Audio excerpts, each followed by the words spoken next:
세상에 떠도는 기묘한 괴담들. 첫 번째 이야기, 경기도 성남의 초원분식에서의 소름 끼치는 실화괴담. 내가 사는 성남에서 살인사건이 한 번 일어난 적이 있었습니다. 초원분식이라는 분식점이 붙어있는 조그마한 4층짜리 빌라였는데 그곳에서 살인사건이 발생했습니다. 17살 여고생이 살해당했는데 살인한 사람은 놀랍게도 그녀의 삼촌이었습니다.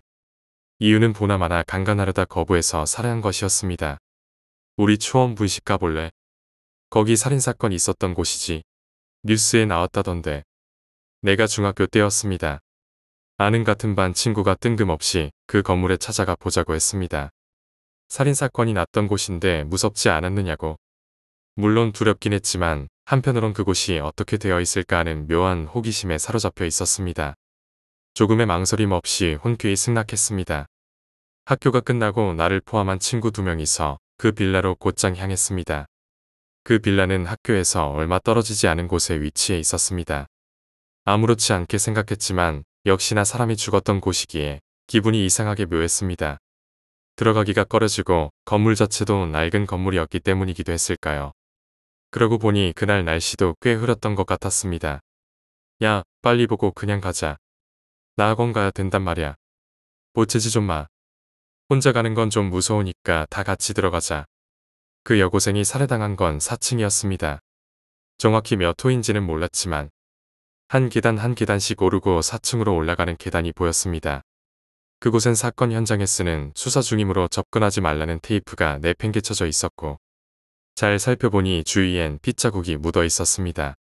몇 초간의 정적이 흐르고 왠지 모를 두려움에 휩싸인 우리는 서둘러 계단을 뛰어내려왔습니다.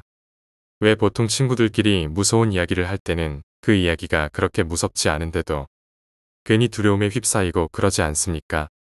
기분 나쁘다. 친구 한 명이 말을 꺼냈습니다. 나도 마찬가지였습니다.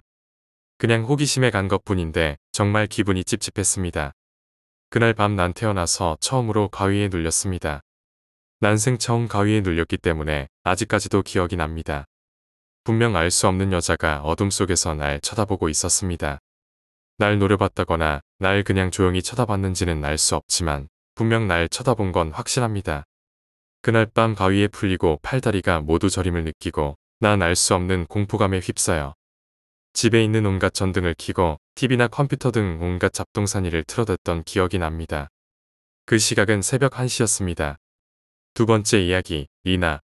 나는 오늘 이사를 간다. 아니, 나 혼자가 아니다. 나의 딸 리나와 함께 살게 될 집이다. 나의 아내는 이미 1년 전에 죽었다. 죽은 원인은 익사다. 1년 전 우리 가족이 함께 바다로 놀러 갔을 때 나의 아내와 나의 딸 리나가 함께 바다에서 놀다가 물에 빠져 위기에 처한 적이 있었다. 그때 내가 구하러 갔지만 이미 나의 아내는 숨져 있었고 다행히 딸은 무사히 구할 수가 있었다. 하지만 리나도 그때 익사할 뻔한 위기를 겪고 난 후로는 계속해서 추위를 많이 타는 이상한 병에 걸렸다. 그래서 여름에도 항상 두꺼운 옷을 입고 다녀야 하는 것이었다. 그 때문에 항상 리나는 주위 사람들에게 눈길이 가는 존재였다. 병원의 의사에게도 데려가 보았지만 의사도 고치지 못하는 불치병이었다. 그래서 나는 리나와 함께 다른 사람들의 눈을 피해 새로운 집으로 이사를 오게 된 것이다. 도시 외곽에 위치한 이 하얀 집은 다른 사람들의 발길이 오지 않는 곳이었다. 그러니 이 집에서 살게 되면 리나와 단둘이서 행복하게 지낼 수 있을 것이다. 리나, 여기가 앞으로 우리가 살 집이란다. 리나는 매우 기쁜 표정을 지으며 우리가 앞으로 살게 될 집을 바라보고 있었다.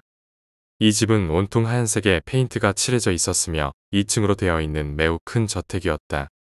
게다가 집 앞에는 넓은 정원이 있어서 풍경이 매우 좋은 곳이었다. 리나는 혼자 신나서 정원에서 마구 뛰어다녔다. 나의 아내도 살아있었다면 이 넓은 집에서 함께 행복하게 지낼 수 있었을 텐데. 갑자기 나의 두 눈에 뜨거운 눈물이 고였다.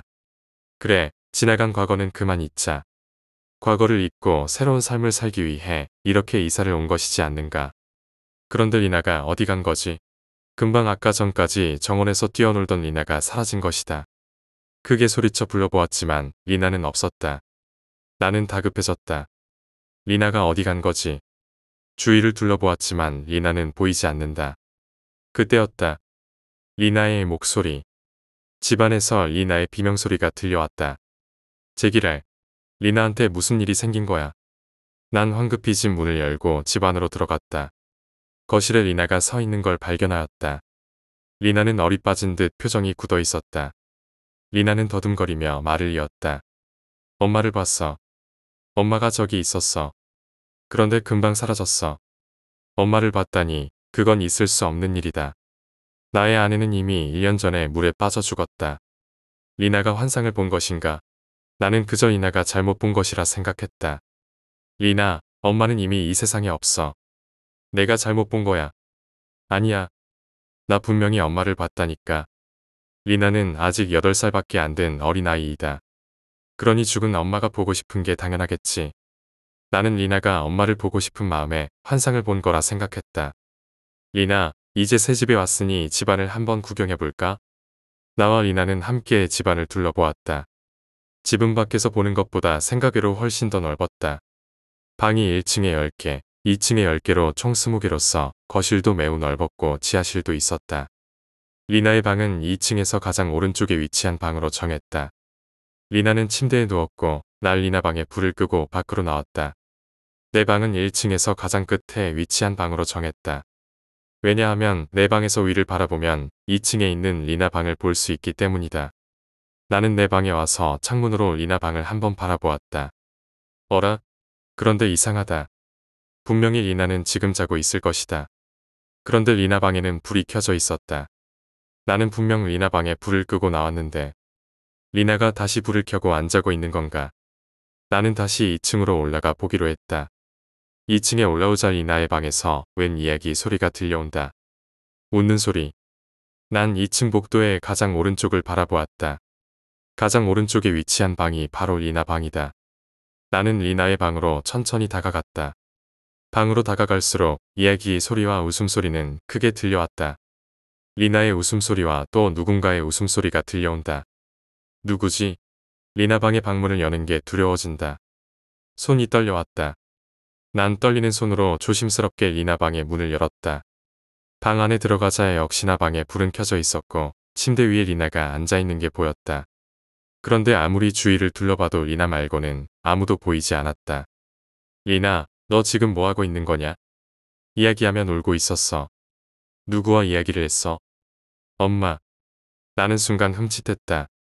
엄마와 이야기를 나누었다니. 리나, 엄마는 지금 여기에 없잖아. 아니, 방금 전까지 나랑 같이 있었어. 그런데 아빠가 들어오자 갑자기 가버렸어. 무슨 소리를 하는 거냐?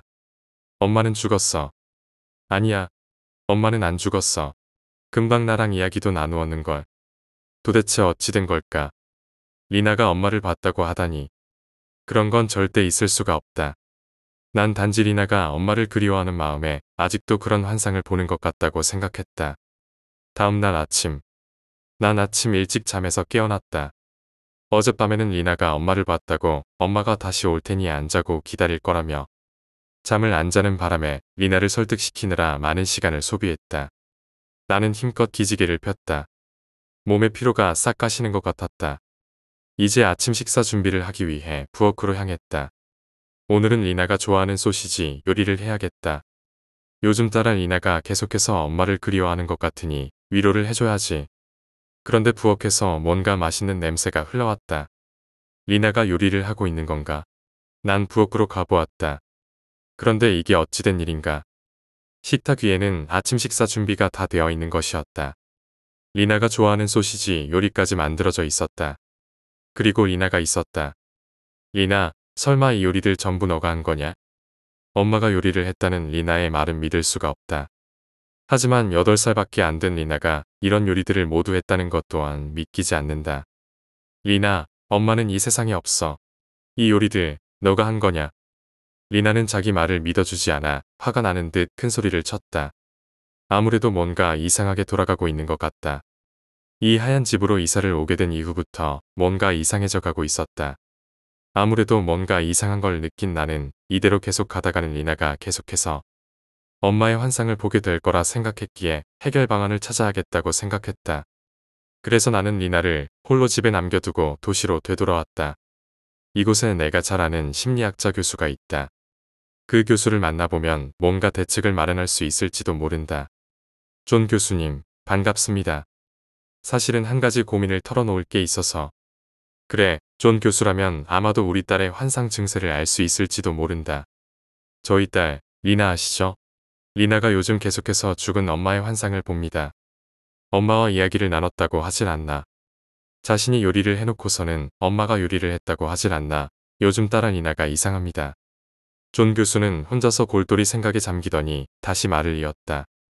혹시 요즘 뭔가 리나에게 변화를 줄 만한 행동을 한 적이 있는가? 사실은 이사를 했습니다.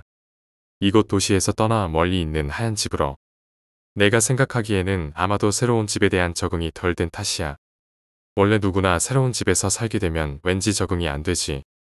그러다 보니 리나도 이 집에서 엄마의 환상을 통해 적응해 가려는 그 아이의 심리 상태일 거야.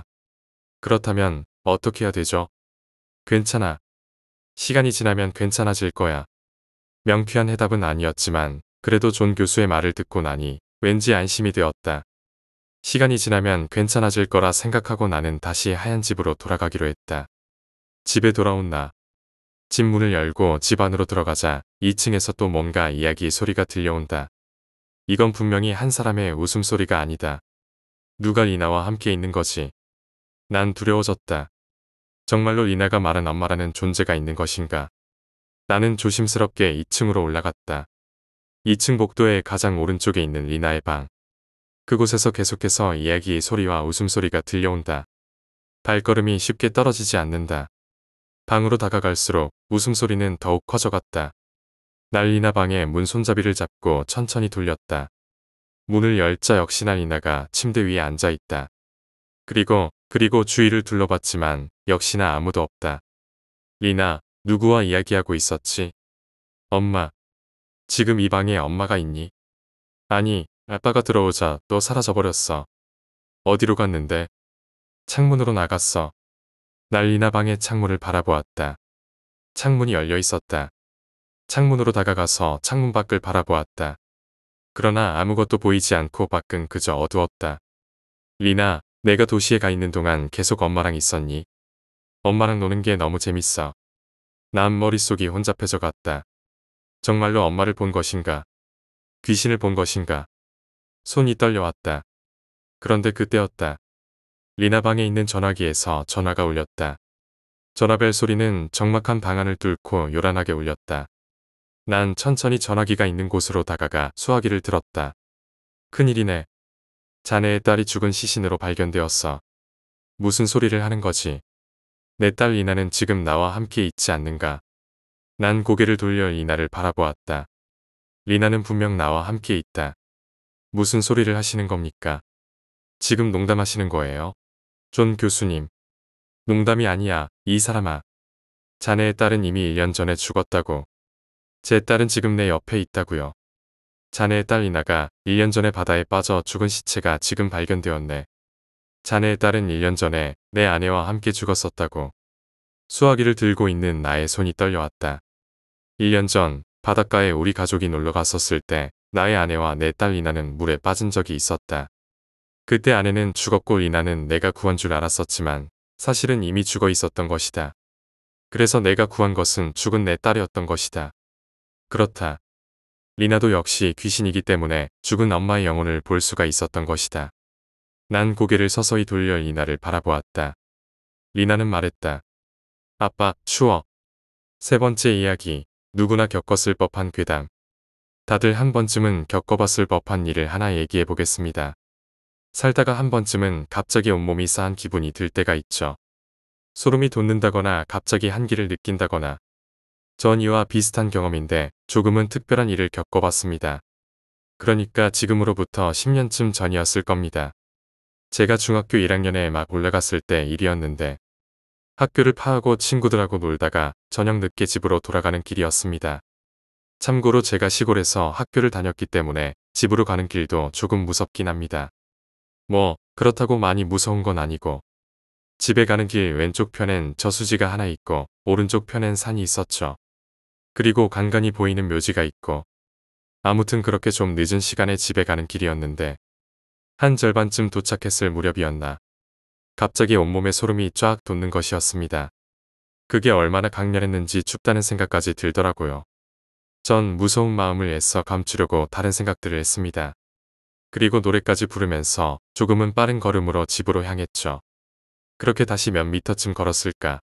갑자기 길 오른쪽 편에 있는 묘지 위에서 파란 불빛이 하늘로 솟구치는 것이었습니다. 전 그걸 본 순간 다리에 힘이 풀려 그 자리에 주저앉고 말았죠. 그렇게 한 10초 정도를 멍하게 앉아 있다가 다시 일어나서 막 뛰기 시작했습니다. 그렇게 막 뛰어가는데 또 온몸에 한기가 돌면서 소름이 쫙 끼치는 것이었습니다. 그리고 그 소름이 채 가시기도 전에 제가 갑자기 뒤로 튕기듯 낮아빠지는 것이었습니다. 그리고 곧 정신을 잃었죠. 그렇게 한참을 기절해 있다가 정말 이상한 기분이 들어서 눈을 살며시 떠봤습니다. 근데 어떤 할머니 한 분께서 절 정말 묘한 미소로 지그시 쳐다보고 계시더라고요. 온화하다라고 해야 할까. 아무튼 너무나 따뜻한 기분의 미소였습니다. 그리곤 곧 그 할머니께서 제게 물으시더군요. 어딜 그리 급하게 가는 길이었냐고. 전 집에 가야 할 시간이 늦어서 뛰어가는 중이라고 얘기했었죠. 그러면 누구네 집을 아냐고 제게 물으시더라고요. 그래서 전 그런 분 모르겠다고 얘기했었죠. 당시 제가 살던 곳에는 집이 5채 정도밖에 없어서 누가 사는지 다 알 정도였습니다. 그랬더니 그 할머니께서 그럼 제가 사는 동네까지 같이 가자고 하시더라고요. 전 안 그래도 무서웠던 터라 그 할머니를 모시고 같이 가기로 했습니다. 그렇게 다시 또 집을 향해 가는데 저 앞에 집이 보이더라고요. 전 이제 살았다는 생각과 함께 그 할머니께 거의 다 왔다고 말을 해주려고 옆을 돌아봤습니다. 근데 방금 전까지도 저와 함께 오던 할머니께서 보이질 않으시더라고요. 그때 멀리서 절 애타게 부르면서 뛰어오시는 아버지가 보였어요. 전 너무 무서웠던 터라 아버지를 보자 반가워서 손을 흔들어 보였는데 아버지는 거의 절 귀에 가까운 소리로 절 부르면서 뛰어오시더라고요. 그리고 얼른 나오라는 말과 함께 그제서야 정신이 든 저는 허리 밑이 너무 차갑다는 생각이 들었습니다. 그리고 밑을 보니 제 허리 밑부분이 물에 잠겨 있더라고요. 그리고 전 저수지로 자꾸만 걸어가고 있었고 전 정말 무서워서 바로 밖으로 나와 아버지께 달려갔습니다. 아버지는 절 보자마자 왜 저수지로 들어갔냐고 물어보시더라고요. 그래서 전 저도 잘 모르겠다고 기절했다가 깼더니 어떤 할머니께서 동네까지 같이 가자고 해서 그 할머니와 함께 집에 가고 있었다고 말을 했었습니다. 그랬더니 아버지께서 놀라시면서 말씀을 하시더라고요. 오늘 저녁에 우리 집 밑에 사는 누구의 어머니께서 돌아가셨다고.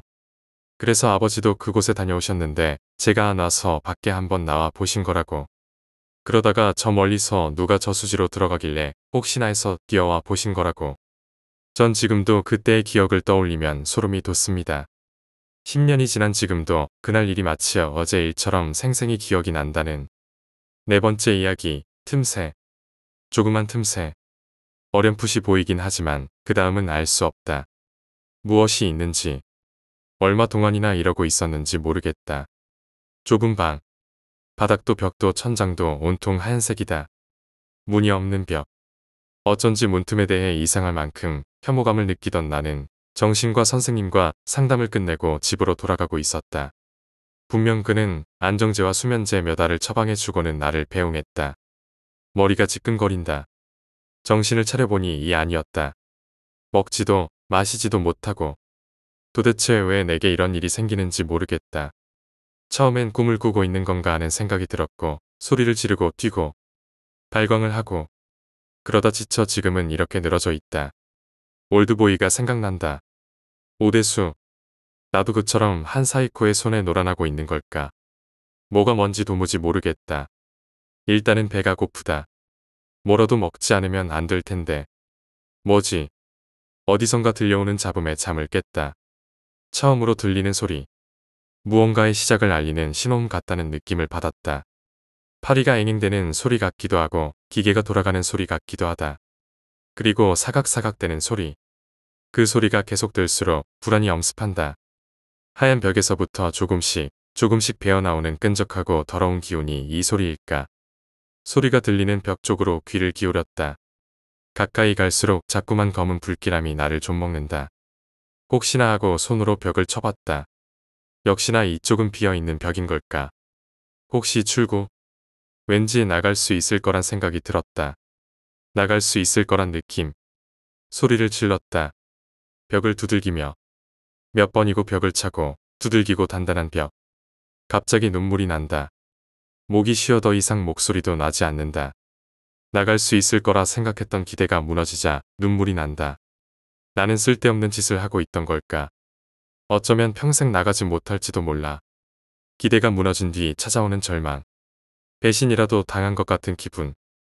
어떻게 된 건지 이젠 정말 모르겠다. 벽에 기댔다. 그 난리를 피워서인지 몸에 힘이 없다. 피곤하다. 잠이 온다. 이게 정말 꿈이었으면 하는 생각. 꿈이었으면. 벽을 때린 온몸이 욱신거린다.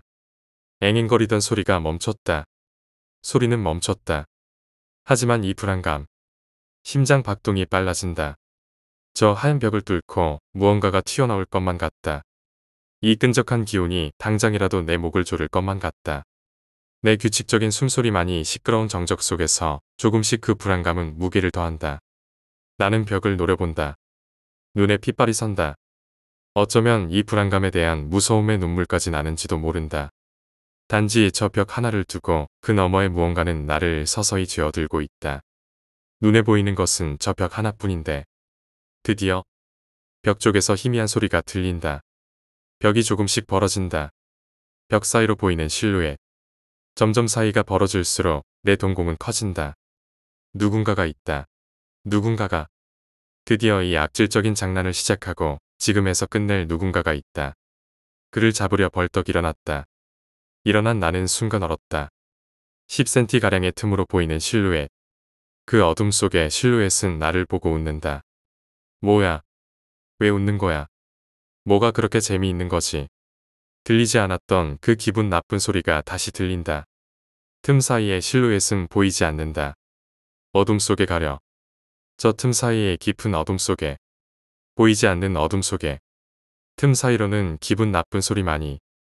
희미한 그림자를 들이우고 기어나온다. 아마 나를 지켜보고 있을 거다. 소리는 아주 낮은 웃음소리처럼 들린다. 아니면 원래부터가 웃음소리였을지도 모른다. 정신과 선생이 했던 말이 떠오른다. 왜 문틈을 혐오하게 됐는지 모르겠단 내 말에. 그는 웃으면서 말했었다. 틈, 그리고 그 다음에 기다리고 있는 건. 하얀 벽 검은 틈 사이에 그림자가 내게 손을 뻗었다. 그 다음에 기다리고 있는 건. 자상하게 웃던 그의 모습이 생각난다. 5번째 이야기, 동생의 실화괴담. 제 동생은 초등학교 6학년입니다. 학교에서 돌아와 보니 제 동생이 자고 있더군요. 오늘 아침부터 아프다고 하더니 조퇴를 한 모양이었습니다. 저는 머리 좀 식힐까 하고 컴퓨터를 켰습니다. 한참 동안 재미있게 놀고 있는데 제 동생이 갑자기 벌떡 일어나더니 위층으로 뛰어가더군요. 참고로 저희 집은 3층 집입니다. 동생과 저는 2층에 있었고요. 아픈 녀석이 생생한 사람처럼 위층으로 뛰어가길래 저는 무슨 일인가 하고 쫓아가 봤습니다. 얘가 고함을 지르고 심지어 울면서 3층으로 뛰어갔습니다. 저는 뭔가 이상하다 싶어 소리를 지르면서 쫓아갔습니다. 얘가 화장실로 급히 뛰어가더니 화장실 문을 닫고 창문을 마구 두드리는 것이었습니다. 저는 말렸지만 이놈 힘이 주체를 못할 정도로 강하더라고요. 제 말은 듣지도 않고 저는 사태의 심각성을 느끼고 1층에 계신 아버지를 향해 뛰어갔습니다. 전 진짜 저까지 눈물이 나오더라고요. 아버지는 상황을 파악하지 못하셨는지 천천히 올라오시더군요. 그 순간 와장창 하는 유리 깨지는 소리가 났습니다. 순간 아버지도 놀라셨는지 뛰어 올라오셨습니다. 화장실로 달려가 보니 동생이 유리창을 맨손으로 깨고 벌써 다리 하나가 밖으로 나가 있는 상황이었습니다. 이유고 뭐고 일단 동생이 뛰어내리지 못하게 막아야 한다는 생각뿐이더군요. 유리창 깨지는 소리와 파편으로 인해 지나가던 사람들이 웅성웅성대고 밑에서는 몇몇 사람들이 동생 잡을 준비를 하고 있더군요. 아버지와 저는 있는 힘껏 동생을 잡아당겼고 동생도 순간 의식을 잃고 다행히 구조되었습니다. 유리 파편으로 제 발과 손은 다 찢어졌고 아버지도 몇 군데 상처가 나셨습니다. 그에 비해 동생은 맨손으로 유리를 깼음에도 불구하고 손에 상처 하나 없었습니다. 주위에는 깰만한 도구도 없었고요. 발에는 긁힌 자국만 있었습니다. 기분이 참 묘하고 황당하더군요. 몇 시간 후 동생은 깨어났고 겁에 질린 표정이었습니다. 상황을 들어보니 자고 있는데 어떤 이상한 아저씨 셋이 현관문 계단에서부터 걸어오더니 자신을 잡고 데려가려고 해서 그것을 뿌리치고 위층으로 달려갔고 나갈 곳이 없었다고 합니다. 도망가기 위해 화장실 유리창을 깨고 뛰어내리려던 상황에서 기억이 나질 않는다고 하더군요. 자신은 꿈을 꾸었고 실제로 겪은 기억은 전혀 없다고 했습니다. 제 생각에 그 사람들이 저승사자가 아닐까 하는 생각이 들더군요. 제 동생을 잡으러 왔다가 동생은 무조건 살아야겠다는 마음에 초인적인 힘을 발휘해 그걸 뿌리쳐서 가까스로 살아난 것이 아닐지. 정말 무섭습니다. 6번째 이야기, 내 친구 차돌이. 우리 동네 아파트에 차돌이라는 아이가 있었습니다. 이름은 차돌이가 아니었지만 사람들이 다 그렇게 불렀습니다. 차돌이는 3층에 살고 나는 5층에 살았습니다. 차돌이네 엄마는 친엄마였고 아빠는 새아빠였으며 새아빠 밑에는 누나들이 2명 있었습니다. 그 누나들은 맨날 차돌이를 못살게 굴었습니다. 차돌이는 잘 씻기지도 않고 옷도 안 갈아입히고 무관심 속에서 지냈습니다. 차돌이는 친구가 없어서 그냥 아파트 주위를 돌아다니는 게 전부였습니다. 차돌이의 나이는 6살이었습니다. 나는 초등학교 4학년이었고 그런 차돌이가 안쓰러워서 안녕하며 인사도 하고 같이 놀아주었습니다. 그런데 저녁 8에서 9시쯤에 저녁을 먹고 있을 때 누가 문을 두드렸습니다. 문을 열어보면 차돌이가 누나 놀자 하면서 밤마다 찾아왔습니다. 그래서 나는 차돌이가 싫어졌습니다. 그래서 나는 차츰 차돌이랑 멀어지기 시작했고 아는 척도 안 했습니다. 1년이 지난 후 차돌이는 7살이 되었습니다. 7살이어서 학교에 붙어있는 유치원에 다니게 되었습니다. 아이들이 다 가고 텅 비어있는 학교. 나는 복도를 친구와 함께 지나가고 있었습니다. 그런데 그 유치원 교실에서 문이 쓱 하면서 차돌이가 나왔습니다. 마침 상황이 절묘해 인사를 안 할 수 없는 상황이어서 차돌아, 안녕 했습니다. 차돌이는 무표정으로 안녕하고 그냥 가버렸습니다. 집에 가서 부모님들 얘기를 옆에서 몰래 듣게 되었습니다. 알고 보니 차돌이가 며칠 전에 죽었다는 것이었습니다. 나는 믿을 수 없었습니다. 아까 전에 차돌이를 봤는데 차돌이가 어떻게 죽었냐면 이렇게 됩니다. 아마도 자기 엄마가 새아빠랑 재혼하는데 걸림돌이 되어서 죽인 것 같습니다. 탁 트인 계곡에 차돌이랑 식구끼리 놀러 갔었습니다. 거기서 차돌이가 물에 빠져서 몸부림치고 있었습니다. 그 옆에서 식구들은 삼겹살을 구워 먹고 있었습니다. 탁 트인 계곡인데 그것도 몰랐을까요? 차돌이는 살려고 돌멩이를 손톱으로 긁어서 손톱이 다 빠지게 되었고 결국 죽었습니다. 동네 사람들은 차돌이지 엄마가 죽인 거야. 어찌 저렇게 매정한 부모가 있지? 이러며 수군거렸습니다. 차돌이가 죽자 차돌이 친엄마는 식구들과 함께 바로 이사 가려고 이삿짐을 나르고 있었습니다. 그런데 차돌이 엄마가 계단에서 구르고 다리가 부러지고 심하게 다쳤습니다. 그래서 동네 사람들은 차돌이 죽이더니 벌받았어 이러며 수군거렸습니다. 그렇게 차돌이가 죽은 지 세월도 많이 흘렀습니다. 그 계단 3층을 지날 때마다 한기가 느껴집니다. 누가 꼭 뒤에서 쳐다보고 있는 이상한 느낌이 듭니다. 7번째 이야기, 물. 얕은 산속 작은 호수. 한 남자가 담배를 피우며 쓸쓸한 눈으로 강을 바라보며 중얼거리고 있습니다. 그 남자 눈엔 짙은 슬픔과 동시에 체념의 빛이 흐르고 있었습니다. 내 이름은 김석빈. 2년 전 이곳에서 나의 전부였던 그녀를 잃은 사람입니다. 내가 사랑한 그녀. 날 사랑해준 그녀. 그리고 나의 전부였던 그녀. 그녀를 만난 건 5년 전 대학 신입생 OT 때였습니다. 밝은 미소와 분위기, 서글서글한 성격. 예쁜 얼굴은 아니었으나 어두웠던 나와는 정반대의 느낌을 주던 그녀에게 난 첫눈에 반해버렸습니다. 그녀는 마치 어둠 속의 한 줄기 빛 같은 여자였습니다. 난 언제나 그녀의 따뜻함을 좋아했고 그녀는 나의 어둠을 감싸주었습니다. 우린 늘 학교 뒤편에 산속이 호수에 와서 사랑을 속삭였습니다. 학교 내에 부러움 가득한 눈빛들이 부담되기도 했으나 난 그저 빛과 같은 그녀와 너무 어울리는 이 풍경을 사랑했습니다.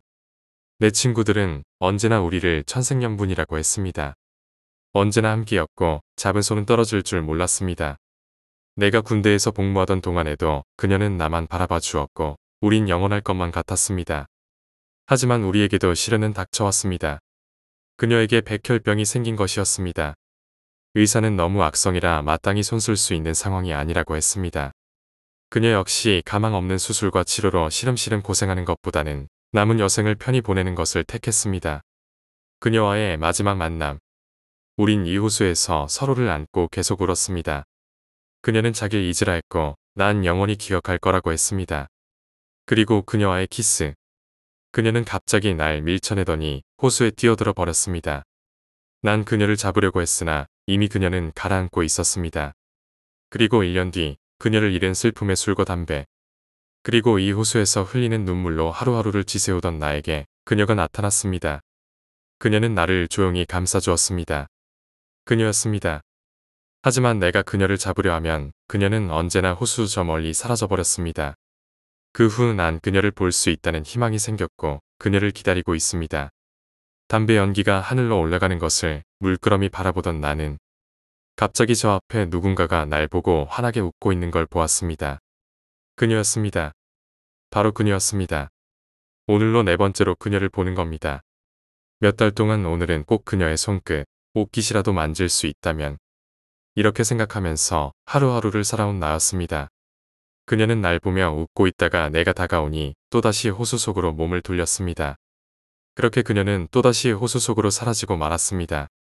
오늘 2시경 K대학 뒷산의 호수에서 또 한 명의 여자가 물에 빠져 질식사했습니다. 이로써 올 한 해 동안 4명의 여자가 익사했습니다. 피해자들은 모두 새로 입학한 여학생들이었고 혼자서 그 호수에 갔다가 변을 당한 것으로 밝혀졌습니다. 학교에서는 이에 흉흉한 소문이 돌고 있는데요. 이 대학의 한 학생으로부터 이야기를 들어보겠습니다. 저도 본 적은 없지만요. 이상한 남자가 호수에 산대요. 그리고 혼자 있는 여학생을 막 쫓아와서 결국 학생을 물속으로 빠뜨려서 죽인대요. 경찰은 이러한 소문을 입수하여 호수 주변을 샅샅이 수색하였으나 아무런 단서를 찾지 못하고 있다고 합니다. 경찰은 이에 자살로 처리했다고 합니다. 한 가지 흥미로운 사실, 2년 전 이 호수에서 한 남녀가 동반 자살을 했다고 합니다. 수수께끼는 풀리지 않는 가운데 자살자는 그때였습니다. 한참을 울던 석빈 씨가 차가운 눈으로 절 쳐다봤습니다. 전 그 눈을 마주친 순간 온몸이 굳어 움직일 수가 없었습니다. 그리고 그는 절 강하게 물속으로 밀쳤습니다.